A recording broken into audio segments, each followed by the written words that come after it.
waxay suurtagelisay in la xayiro 250 account oo ka mid ah kuwa dadka Soomaaliyeed ee muwaadiniinta ay la soo wadaageen hay'adaha loogu talagalay in arrintaas ay kor joogteeyaan.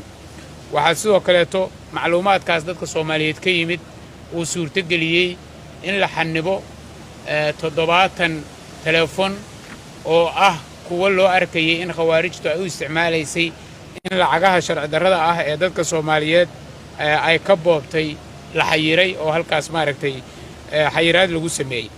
waxaa weli socda qorshaha kala saarista macluumaadka oo weli maraaxil badan ay u dhiman tahay, waxaana qorshaysan marka ay dhammaato kala saaristu in la marsiiyo nidaamka loogu talagalay in lagu qaado tallaabooyinka sharcigu uu ogol yahay. dowladda Soomaaliya waxay mar kale u mahad celinaysaa shacabka Soomaaliyeed, waxaanay weydiisanaysaa in ay sii wadaan la shaqaynta ay la shaqaynayaan hay'adaha iyaga oo macluumaadkooda ku soo diraya telefoonadii hore loola wadaagay oo aan doonayno maanta mar kale in halkaan aan ka xusuusino.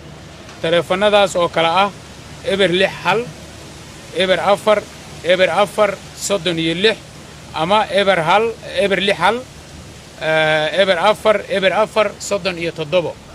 waxaa halkaas idinkugu diyaara shaqaale tababaran oo ilaalin doona xogtiinna isla markaana u diyaara in si aadaab iyo xirfad leh ay idiin soo dhoweeyaan.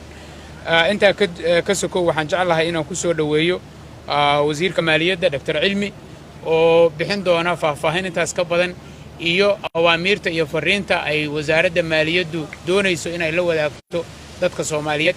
kadibna insha Allah tacaala kusimaha wasiirka amniga ayaa isaguna halkan ka gudbi doona fariimo amni oo la xiriira shacabka gaar ahaan arrimaha la xiriira maaliyadda.